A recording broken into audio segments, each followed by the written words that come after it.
दोस्तों नमस्कार, ये है मार्गदर्शन फॉर सिविल सर्विसेज। मैं अनुराग चौधरी।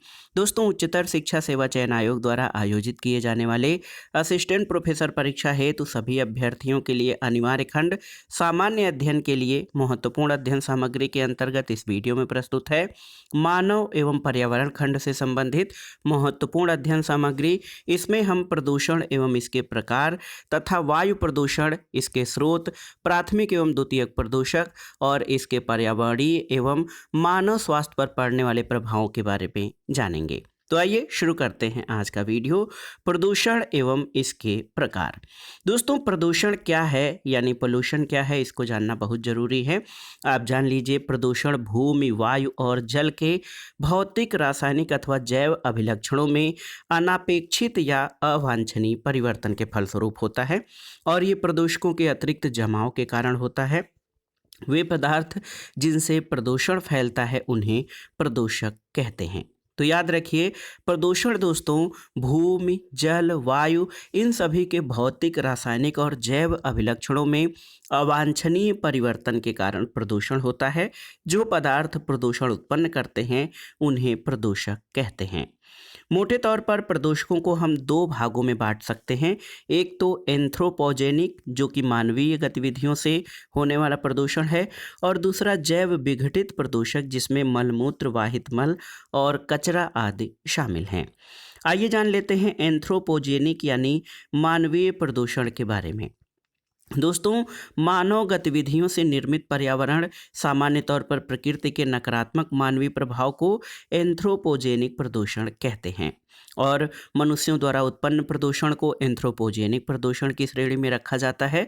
इसमें आप जान लीजिए कि कुछ मानवीय क्रियाओं द्वारा पर्यावरण में डाले गए रासायनिक और जैविक कचरे को एंथ्रोपोजेनिक प्रदूषण की संज्ञा दी गई है। दोस्तों जैव निम्नीकरण रहित प्रदूषक मुख्यतया मानव जनित प्रदूषण के कारण पर्यावरण में प्रवेश करते हैं और इन प्रदूषकों का या तो अपघटन नहीं होता या प्रकृति के अपघटकों के द्वारा अपघटन बहुत ही धीरे धीरे होता है। इसलिए मानव जनित जैव अनिम्नीकरण प्रदूषकों को नियंत्रित करना बहुत कठिन काम है। तो प्रदूषक जो है, प्रदूषण ऐसे एंथ्रोपोजेनिक, मानव जनित और प्राकृतिक होता है।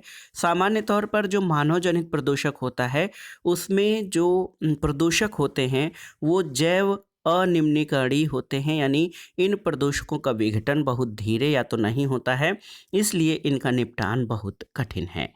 जैव विघटित प्रदूषक कौन से हैं, तो इनको जान लेते हैं। दोस्तों देखिए, ऐसे प्रदूषक जो सूक्ष्म जीवों जैसे जीवाणु आदि के द्वारा समय के साथ प्रकृति में हानि रहित तत्वों में विघटित कर दिए जाते हैं, उनको जैव विघटित प्रदूषक या बायोडिग्रेडेबल पोल्यूटर्स कहा जाता है, जैसे घरेलू अपशिष्ट, कचरा, मलमूत्र और वाहित मल इत्यादि।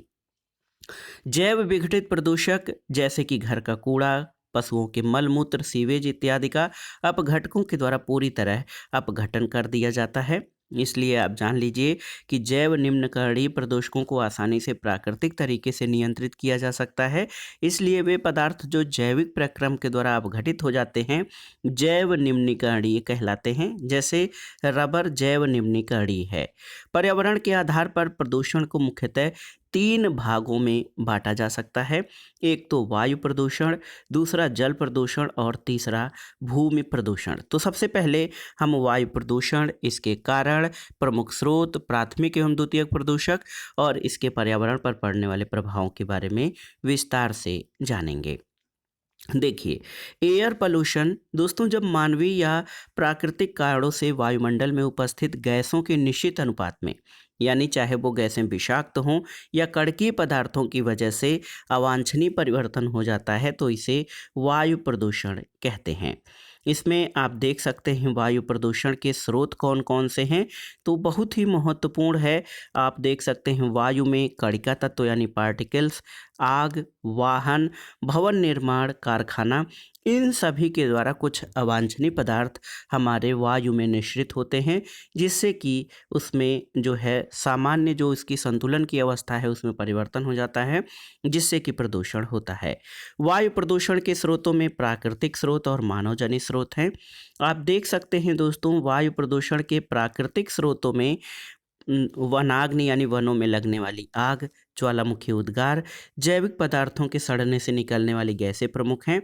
इसके अलावा सल्फर डाइऑक्साइड और नाइट्रोजन के ऑक्साइड, ये सभी वायु प्रदूषण के प्राकृतिक स्रोत हैं। मानव जनित स्रोत जो हैं वो वायु प्रदूषण के, उसमें लकड़ी, कोयला, डीजल, पेट्रोल इत्यादि को जलाने से कई प्रकार की गैसें और धुएं की उत्पत्ति होती है। इसमें मुख्य रूप से कार्बन डाइऑक्साइड और नाइट्रोजन के ऑक्साइड शामिल हैं। दोस्तों, आप जानते हैं कि वायुमंडल में वर्षा और ठोस द्वारा धुआं, धूल, गैसीय अपशिष्ट पदार्थों से वायुमंडल स्वच्छ हो जाता है। लेकिन ऐसे प्रदूषक जिनके कणों का व्यास 2 माइक्रोन से कम होता है, वे वर्षा के द्वारा वायुमंडल से स्वच्छ नहीं किए जा सकते हैं। एक महत्वपूर्ण टर्म आता है प्रकाश रासायनिक धूम्र कोहरा, जिसको स्मॉग कहते हैं। दोस्तों, ये स्मोक और फॉग से मिलने से बना है। स्मॉग बहुत ही खतरनाक हो जाता है। स्मॉग में स्मोक और फॉग मिश्रित होता है, जिसमें नाइट्रोजन के ऑक्साइड, ओजोन और पैराक्सी नाइट्रिक एसिड शामिल होता है। तो दोस्तों, जान लीजिए कि प्रकाश रासायनिक धूम्र कोहरा वायु प्रदूषण की एक अवस्था होती है। गाड़ियों और औद्योगिक कारखानों से निकलते हुए धुएं में उपस्थित नाइट्रोजन के ऑक्साइड, नाइट्रोजन डाइऑक्साइड सूर्य के प्रकाश में हाइड्रोजन के साथ अभिक्रिया करके द्वितीयक प्रदूषकों यानी सेकेंडरी पोल्यूटर्स को जन्म देते हैं, जैसे ओजोन, फॉर्मेल्डिहाइड और पैराक्सी एसिटिल नाइट्रेट। और इन्हीं द्वितीयक प्रदूषकों से प्रकाश रासायनिक धूम्र कोहरा उत्पन्न होता है। आइए जान लेते हैं पैन यानी पैराक्सी एसिटिल नाइट्रेट के बारे में। तो दोस्तों, पैराक्सी एसिटिल नाइट्रेट, इसको पैन कहते हैं। ये क्लोरोप्लास्ट को क्षति पहुंचाता है, प्रकाश संश्लेषण की क्षमता और पौधे के विकास में कमी लाता है। कोशिका के माइटोकांड्रिया में होने वाले इलेक्ट्रॉन यातायात प्रणाली में ये अवरोध उत्पन्न करता है और एंजाइम प्रणाली पर दुष्प्रभाव डालता है। और पैन यानी पैराक्सी एसिटिल नाइट्रेट से मानव नेत्र में जलन और उत्तेजना उत्पन्न होती है, और ये द्वितीयक प्रदूषक का प्रकार है। दोस्तों, प्रकाश रासायनिक धूम्र कोहरा खास तौर से नाइट्रोजन के ऑक्साइड, ओजोन और पैराक्सी एसिटिल नाइट्रेट से बनता है। मुख्यतः ऑटोमोबाइल यानी स्वचालित वाहनों के निर्वातक में हाइड्रोकार्बन और नाइट्रोजन ऑक्साइड रहता है। ये शहरी क्षेत्रों में ओजोन और पैन के निर्माण में महत्वपूर्ण भूमिका निभाते हैं। इसके अलावा आप देख सकते हैं कि मेट्रोपॉलिटन शहरों में गाड़ियों और औद्योगिक कारखानों से निकले हुए धुएं में कार्बन डाइऑक्साइड, नाइट्रोजन के oxide, carbon monoxide, sulphur dioxide, lead यानी सीसा, ओजोन इत्यादि उपस्थित रहते हैं। तो एक महत्वपूर्ण चीज़ जान लीजिए, जो पैन होता है ये मुख्यतः औद्योगिक क्षेत्रों में और ऐसे क्षेत्रों में जहाँ पर मेट्रोपॉलिटन सिटीज़ हैं, भारी वाहन और उनसे धुएं निश्रित होते हैं, वहाँ पर स्मॉग उत्पन्न होता है। और दोस्तों, जो प्रकाश रासायनिक धूम्र है, इससे मनुष्यों के आँख, नाक, गले में जलन और श्वसन संबंधी समस्याएं उत्पन्न होती हैं।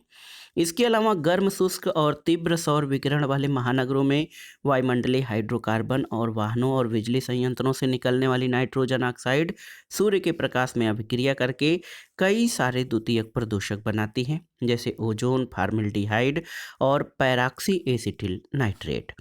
आप जान लीजिए कि इन अभिक्रियाओं को प्रकाश रासायनिक कहते हैं, क्योंकि इनमें सूर्य का प्रकाश और रासायनिक प्रदूषक दोनों शामिल होते हैं।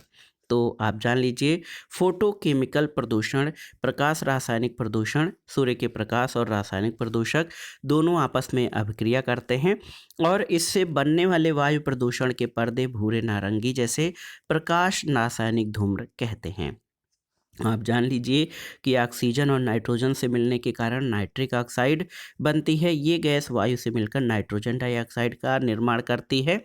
और N2O यानी नाइट्रोजन डाइऑक्साइड भूरे रंग की तीखी गैस होती है और ये प्रकाश के अवशोषण के फलस्वरूप नाइट्रिक ऑक्साइड और नवजात ऑक्सीजन का एक एक परमाणु बना लेती है और इससे नवजात ऑक्सीजन दोस्तों बहुत अधिक क्रियाशील होती है। नेसेंट ऑक्सीजन या नवजात ऑक्सीजन दोस्तों सूर्य के तीव्र प्रकाश की उपस्थिति में ऑक्सीजन के एक अणु से क्रिया करके ओजोन बना लेती है। उसके बाद ओजोन पत्तियों के खुले रंध्रों द्वारा पर्ण के मध्योतक की कोशिकाओं में प्रवेश कर जाती है। पैराक्सिल मूलक या तो ऑक्सीजन के अणुओं से मिलकर ओजोन बना लेते हैं अथवा नाइट्रोजन ऑक्साइड या नाइट्रोजन डाइऑक्साइड से मिलकर पैराक्सी एसिटिल नाइट्रेट का निर्माण करते हैं। तो एक प्रकार से जो नवजात ऑक्सीजन है वो किसी से भी बहुत तेज़ी से अपक्रिया करके अवांछनीय तत्व उत्पन्न करता है। देखिए, जो द्वितीयक प्रदूषक, प्राथमिक प्रदूषक जो स्रोत से सीधे जो है पर्यावरण में अवांछनीय परिवर्तन उत्पन्न करते हैं, लेकिन द्वितीयक प्रदूषकों में ओजोन, पैराक्सी एसिटिल नाइट्रेट और स्माग आते हैं। देखिए, पैन यानी पैराक्सी एसिटिल नाइट्रेट क्लोरोप्लास्ट को नुकसान पहुंचाता है। इस वजह से प्रकाश संश्लेषण की क्षमता और पौधे का विकास कम होता है। और पैराक्सी एसिटिल नाइट्रेट कोशिका के माइटोकांड्रिया में होने वाले इलेक्ट्रॉन यातायात प्रणाली को बाधित करता है। इसके अलावा ये एंजाइम प्रणाली को भी प्रभावित करता है और मनुष्य की आंख में पैन बहुत ज़्यादा जलन या उत्तेजना पैदा करता है। ये आंखों को प्रभावित करने वाला शक्तिशाली उत्तेजक होता है।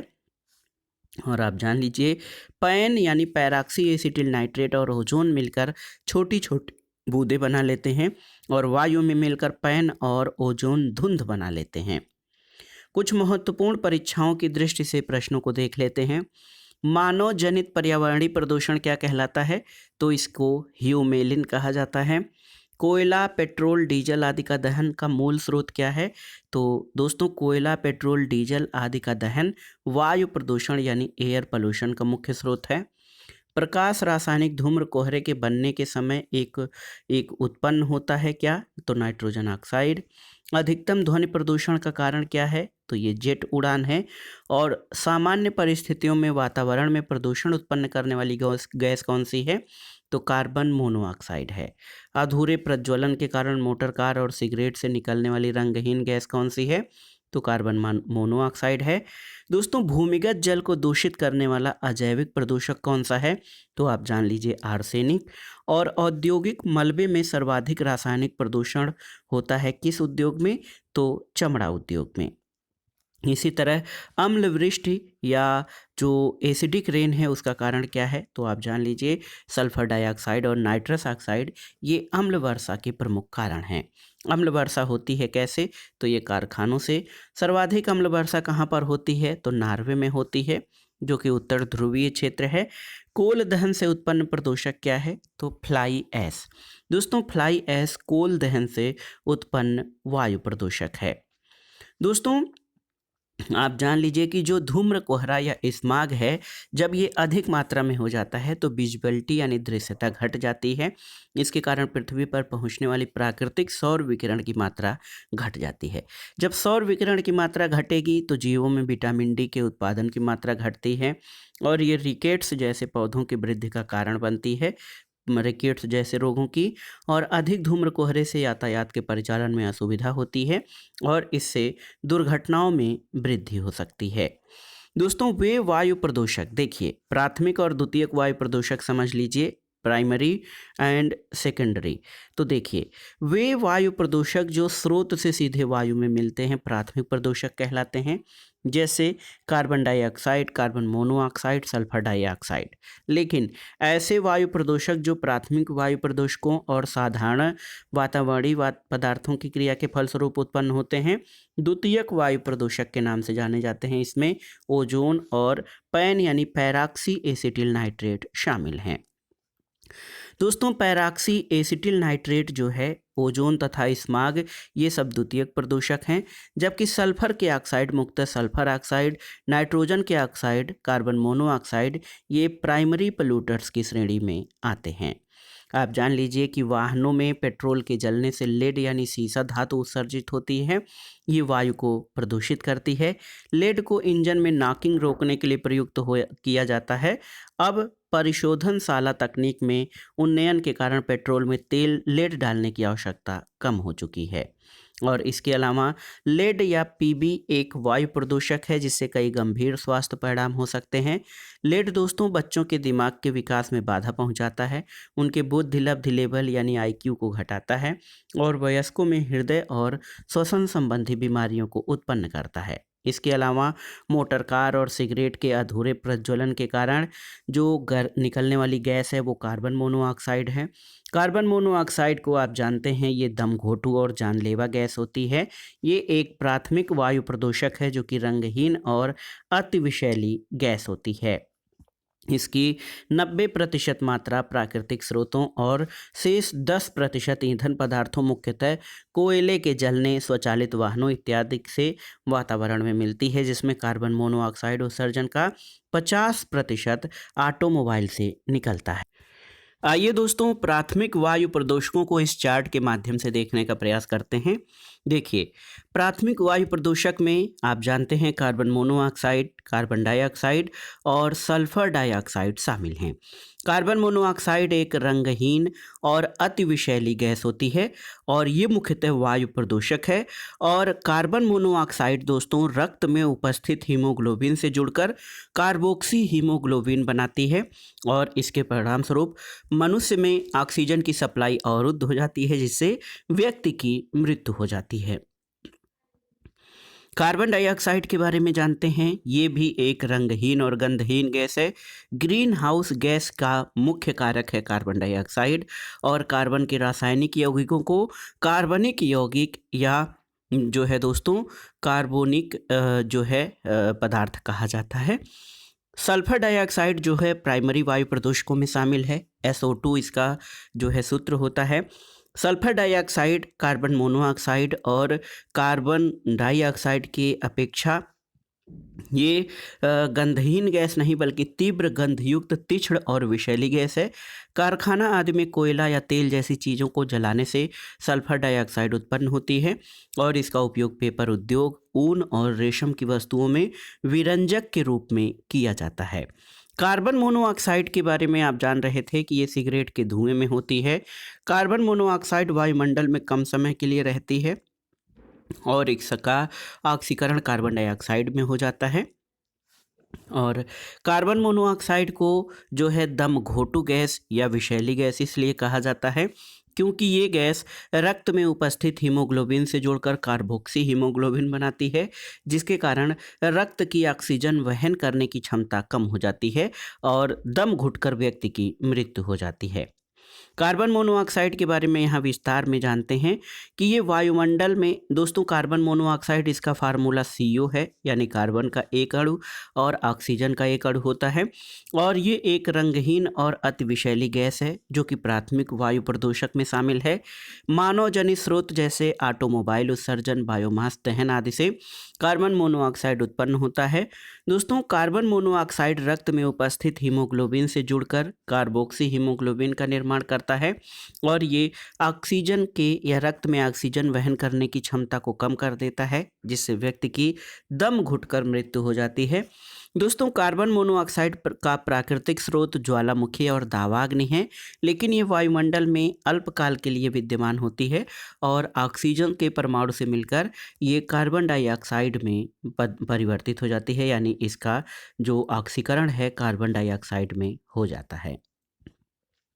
देखिए, जब लगभग 50% हीमोग्लोबिन कार्बोक्सी हीमोग्लोबिन में बदल जाता है तब ऑक्सीजन की कमी से श्वसन क्रिया में अवरोध होता है, जिसके परिणाम स्वरूप व्यक्ति की मृत्यु हो जाती है। कार्बन मोनोऑक्साइड हानिकारक गैस है। जब ये हमारे फेफड़ों में प्रवेश करती है तो रक्त में हीमोग्लोबिन कम हो जाती है। आइए परीक्षाओं की दृष्टि से कुछ प्रश्नों को देख लेते हैं। नवीकरणीय प्राकृतिक स्रोत नहीं है तो नमक नवीकरणीय प्राकृतिक स्रोत नहीं है। वह प्रदूषक जो श्वसन तंत्र से जुड़ी बीमारियों का प्रमुख कारण है, ये वाष्पशील कार्बनिक यौगिक है। और वह प्रदूषक जो मानव के श्वसन मार्ग को प्रभावित करता है, सल्फर डाइऑक्साइड है। वह प्रदूषित करने वाली वस्तु जो परिवहन क्षेत्र से नहीं उत्सर्जित की जाती है तो CFC दोस्तों क्लोरोफ्लोरोकार्बन, ये परिवहन क्षेत्र से नहीं बल्कि शीतलन उद्योग या प्रशीतकों से उत्पन्न होती है। और मृदा प्रदूषण का स्रोत नहीं है। हाइड्रो पावर प्लांट्स ये मृदा प्रदूषण के स्रोत नहीं हैं। कार्बन मोनोऑक्साइड के बारे में जान लीजिए दोस्तों। कार्बन मोनोऑक्साइड गैस हीमोग्लोबिन अणुओं से ऑक्सीजन की तुलना में 240 गुना से 300 गुना अधिक तेजी से जुड़ती है, जिस कारण वायु में पर्याप्त ऑक्सीजन होने पर भी सांस लेने में कठिनाई होती है और घुटन महसूस होती है। इसलिए ये बहुत ही हानिकारक वायु प्रदूषक है। और दोस्तों, कार्बन मोनोऑक्साइड गैस का सबसे अधिक उत्पादन परिवहन तंत्र से होता है। दबाव युक्त सीएनजी और एलपीजी गैसों के प्रयोग और ऑटोमोबाइल उद्योग में फिल्टर लगाकर इस समस्या को काफ़ी सीमा तक नियंत्रित किया जा सकता है। आप जानते हैं कि सिगरेट का धुआं रसायनों का जटिल मिश्रण है। इसके धुएं में कार्बन मोनोऑक्साइड, हाइड्रोजन साइनाइड और नाइट्रोजन के ऑक्साइड गैसें होती हैं। साथ ही फार्मेल्डिहाइड, एक्रोलीन और बेंजीन जैसे अस्थायी रसायन भी इसमें पाए जाते हैं। निकोटीन, दोस्तों निकोटीन सिगरेट के धुएं में पाया जाता है, लेकिन इसकी मात्रा बहुत कम होती है और ये अत्यंत हानिकारक और कैंसर कारक होता है। दोस्तों, इससे आँख, नाक, गले में जलन, ब्रोंकाइटिस, अस्थमा और कैंसर जैसे खतरनाक रोगों का जन्म होता है। आप जान लीजिए कि भारत में सार्वजनिक स्थानों पर धूम्रपान यानी स्मोकिंग करना निषिद्ध कर दिया गया है और दिल्ली की जाड़े के ऋतु में वायु प्रदूषण का स्तर काफ़ी अधिक बढ़ जाता है, क्योंकि ठंडी वायु भारी होती है, इसलिए बहुत ऊंचाई तक नहीं उठती है और धरातल से कुछ ऊंचाई पर धूल गैस आदि की एक परत बन जाती है। आप जान लीजिए कि जाड़े के ऋतु में गाड़ियों की दहन प्रक्रिया घट जाती है। वाहनों के नए उत्सर्जक प्रतिमान लागू करने के लिए भूरे लाल कमेटी ने कई अनुशंसाएं दी हैं, जिसमें केंद्र और राज्यों को ये सुझाव दिया कि वे पाक्षिक तौर पर नियमित प्रदूषण नियंत्रण अभियान चलाएं और अत्यधिक धुआं उगलने वाले वाहनों की पहचान करें। इसके साथ ही केंद्रीय परिवहन मंत्रालय देश भर के लिए एक केंद्रीय सॉफ्टवेयर विकसित करे ताकि पूरे देश में प्रदूषण का स्तर समान हो सके।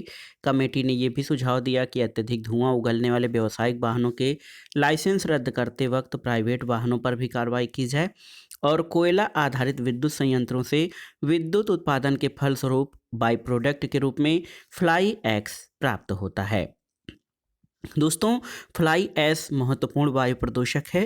फ्लाई ऐश में पाए जाने वाले मुख्य खनिज यौगिक सिलिकॉन डाइऑक्साइड यानी SiO2, एल्यूमिनियम ऑक्साइड यानी Al2O3, फेरिक ऑक्साइड Fe2O3 और कैल्शियम ऑक्साइड पाए जाते हैं। और फ्लाई ऐश में कुछ मात्रा में विषाक्त तत्व भी पाए जाते हैं। फ्लाई ऐश का प्रयोग ईंटों के उत्पादन और कंक्रीट उत्पादन में पोर्टलैंड सीमेंट के स्थानापन्न के रूप में किया जा सकता है। फ्लाई ऐश सूक्ष्म पाउडर होता है। ये वायु के साथ दूर तक यात्रा करता है। इसमें सीसा, आर्सेनिक, कापर जैसी जहरीली भारी वस्तुओं के कण भी होते हैं। दोस्तों, फ्लाई ऐश कोल के दहन से उत्पन्न प्रदूषक है। इसमें सूक्ष्म कण उपस्थित होते हैं जो धुएं के साथ हवा में तैरते हैं और कोयला आधारित ताप विद्युत घरों से उत्पन्न होने वाले सूक्ष्म पाउडर से जीवों में श्वसन संबंधी रोग होते हैं। यहाँ पर आइए जान लेते हैं फ्लाई ऐश से लाभ और हानियों के बारे में। दोस्तों, फ्लाई ऐश के लाभ क्या क्या हैं? तो फ्लाई ऐश से निर्मित ईंटें वजन में हल्की और सीमेंट की अपेक्षा अधिक मजबूत होती हैं। भूमि भराव और खानों के भराव में इसका प्रयोग किया जाता है। इसके अलावा फ्लाई ऐश खेतों में छिड़काव से मृदा की जल ग्रहण क्षमता में बढ़ोतरी होती है और फसलों की पैदावार बहुत अधिक हो जाती है। लेकिन फ्लाई ऐश की कुछ हानियां भी हैं। इससे श्वसन तंत्र के रोग होते हैं, वायु की गुणवत्ता में कमी होती है और पौधों की पत्तियों पर जमा होकर प्रकाश संश्लेषण में बाधा उत्पन्न करता है, जिससे जो प्रकाश संश्लेषण की क्रिया है धीमी पड़ती है, जो कि पौधों की वृद्धि और विकास के लिए हानिकारक होती है। दोस्तों, आप जान लीजिए कि फ्लाई ऐश पौधों की पत्तियों पर जमा होकर प्रकाश संश्लेषण को बाधित करता है। वायु में मिलने से रोकने के लिए इलेक्ट्रोस्टैटिक प्रेसिपिटेटर का प्रयोग किया जाता है और अन्य कण निस्पंदन उपकरणों का प्रयोग किया जाता है, जो फ्लाई ऐश को वायु में सीधे मिलने से रोकने के लिए। आप जान लीजिए, गैसीय और कड़की पदार्थों द्वारा होने वाले वायु प्रदूषण को रोकने के लिए कई प्रकार के यंत्रों का प्रयोग किया जाता है। कारखानों की चिमनियों से निकलने वाला धुआं और कालिख के साथ मिश्रित कड़की पदार्थों को अलग करने के लिए जो विशिष्ट फिल्टर बैग होता है, इसको बैग फिल्टर कहते हैं। और दोस्तों, 50 माइक्रोमीटर से कम व्यास वाले कड़की पदार्थों को पृथक करने के लिए बैग फिल्टर का प्रयोग किया जाता है। 50 माइक्रोमीटर से जो बड़े आकार के कड़की पदार्थ होते हैं उनको फिल्टर करने के लिए साइक्लोन सेपरेटर या साइक्लोन कलेक्टर और वेट स्क्रबर नामक उपकरणों का प्रयोग किया जाता है। जबकि साइक्लोन डिवाइडर उपकरण वायु प्रदूषण की रोकथाम की यंत्रीय विधि नहीं है। साइक्लोन सेपरेटर में धुएं का साइक्लोन या चक्रवात की तरह मंथन कराया जाता है और इसके फलस्वरूप ठोस कड़की पदार्थ भारी होने के कारण नीचे आ जाते हैं और कड़की पदार्थों से मुक्त गैस सिलेंडर के ऊपरी भाग में लगे हुए निकास से वायुमंडल में विसर्जित हो जाती है। तो याद रखिएगा, वायु प्रदूषण यानी एयर पोल्यूशन की रोकथाम में साइक्लोन सेपरेटर का प्रयोग किया जाता है। नाइट्रीकरण करने वाले जीवाणु भूमि की स्वतंत्र नाइट्रोजन को नाइट्रेट में परिवर्तित करते हैं। इससे पौधे जड़ों द्वारा खाद के रूप में ग्रहण कर लेते हैं और इसके बदले पौधे इन जीवाणुओं को भोजन और रहने के लिए स्थान देते हैं। तो आप जान लीजिए कि जो ये सहजीविता है जीवाणु और पौधों के बारे में, ये सहजीविता पौधों और प्रभाव पर इसका जो है लाभकारी प्रभाव पड़ता है। वायु प्रदूषण का सबसे अधिक प्रभाव लाइकेन पर पड़ता है क्योंकि ये बड़े संवेदनशील होते हैं जो कि प्रदूषण के जैविक सूचक का कार्य करता है। लाइकेन पेड़ों की छालों पर उगे हुए होते हैं। लाइकेन का निर्माण शैवाल और कवक के द्वारा होता है। लाइकेन्स निम्न श्रेणी की ऐसी छोटी वनस्पतियों का एक समूह है जो विभिन्न प्रकार के आधारों पर उगे हुए पाए जाते हैं और ये वायु प्रदूषण के प्रति संवेदी हैं, इसलिए ये नगरों के समीप नहीं पाए जाते। शहरों में बढ़ते हुए वायु प्रदूषण को रोकने के लिए पर्यावरण और वन मंत्रालय, जो कि अब पर्यावरण और वन जलवायु परिवर्तन मंत्रालय बन गया है, 17 अक्टूबर 2014 को राष्ट्रीय वायु गुणवत्ता जो है सूचकांक NAQI national air quality index जारी किया गया है और ये सूचकांक शहरी क्षेत्रों में वायु प्रदूषण का स्तर बताने के लिए एक संख्या, एक रंग, एक विवरण के रूप में कार्य करता है और स्वच्छ भारत अभियान के तहत इस पहल को शुरू किया गया है। दोस्तों, आप जान लीजिए कि वायु प्रदूषण नियंत्रण के लिए वायु यानी VAYU प्रणाली का शुभारंभ दिल्ली में किया गया है और दिल्ली में वायु प्रदूषण के बढ़ते स्तर का कारण PM10, PM2.5 और सल्फर डाइऑक्साइड और नाइट्रोजन ऑक्साइड हैं। इंडोर वायु प्रदूषण का सर्वाधिक महत्वपूर्ण कारक जो है रेडान गैस है। रेडान एक रंगहीन, गंधहीन और रेडियो एक्टिव अक्रिय गैस होती है। दोस्तों, रेडान गैस रेडियम को उत्सर्जित करती है। इससे फेफड़ों का कैंसर और रक्त कैंसर होने की संभावना होती है और आप जान लीजिए कि रेडान गैस मृदा से प्राकृतिक रूप से निकलती है। शहरों में वातायन की कमी के कारण घरों में इकट्ठा होकर ये गैस फेफड़ों के कैंसर को जन्म देती है। आइए परीक्षा दृष्टि से कुछ महत्वपूर्ण प्रश्नों पर एक नज़र डाल लें। सामान्य स्थितियों में वातावरण में प्रदूषण उत्पन्न करने वाली गैस कौन सी है? तो ये कार्बन मोनोऑक्साइड है। वायु प्रदूषण के जैविक सूचक का कार्य क्या करता है? तो लाइकेन। आप जान लीजिए कि जहाँ पर वायु प्रदूषण नहीं होगा वहाँ लाइकेन पाए जाएंगे, जहाँ पर लाइकेन नहीं होगा यहाँ जान लीजिए कि सामान्य से जो है वायु प्रदूषण का स्तर अधिक है। ऐसे प्रदूषक जो सूक्ष्म जीवों यानी जीवाणु आदि के द्वारा समय के साथ प्रकृति में सरल हानिरहित तत्वों में विघटित कर दिए जाते हैं उनको जैव विघटित प्रदूषक कहा जाता है। और सिगरेट में पाए जाने वाले प्रमुख प्रदूषक कौन है? तो आप जान लीजिए, महत्वपूर्ण है carbon monoxide, hydrogen cyanide, nitrogen oxide और बेंजीन। ये सिगरेट के धुएं में पाए जाने वाले प्रमुख प्रदूषक हैं। तो आज के बाद जान लीजिए दोस्तों कि अगर जो कोई सिगरेट कोई व्यक्ति पी रहा है तो उसके आसपास रहना आपके लिए बहुत अधिक खतरनाक हो सकता है, क्योंकि इसमें कार्बन मोनोऑक्साइड, हाइड्रोजन के साइनाइड, नाइट्रोजन ऑक्साइड और बेंजीन आदि विषैली गैसें पाई जाती हैं। और यही कारण है, आप देखते होंगे कि गार्जियंस जो या बड़े लोग जो सिगरेट पीते हैं उनके आसपास या बच्चों के पास उन्हें सिगरेट पीने से मना भी किया जाता है। तो सिगरेट में अत्यधिक हानिकारक और विषैली गैसें पाई जाती हैं। तो ये था आज का वीडियो असिस्टेंट प्रोफेसर परीक्षा के लिए सभी अभ्यर्थियों के लिए अनिवार्य खंड सामान्य अध्ययन के अंतर्गत मानव एवं पर्यावरण से संबंधित पर्यावरण। दोस्तों, पर्यावरण खंड में आप जान लीजिए कि पर्यावरणीय क्षरण कारण और निवारण के अंतर्गत इसमें वायु प्रदूषण के संबंध में हमने जो विशिष्ट तथ्य था और अध्ययन सामग्री उसको कवर किया।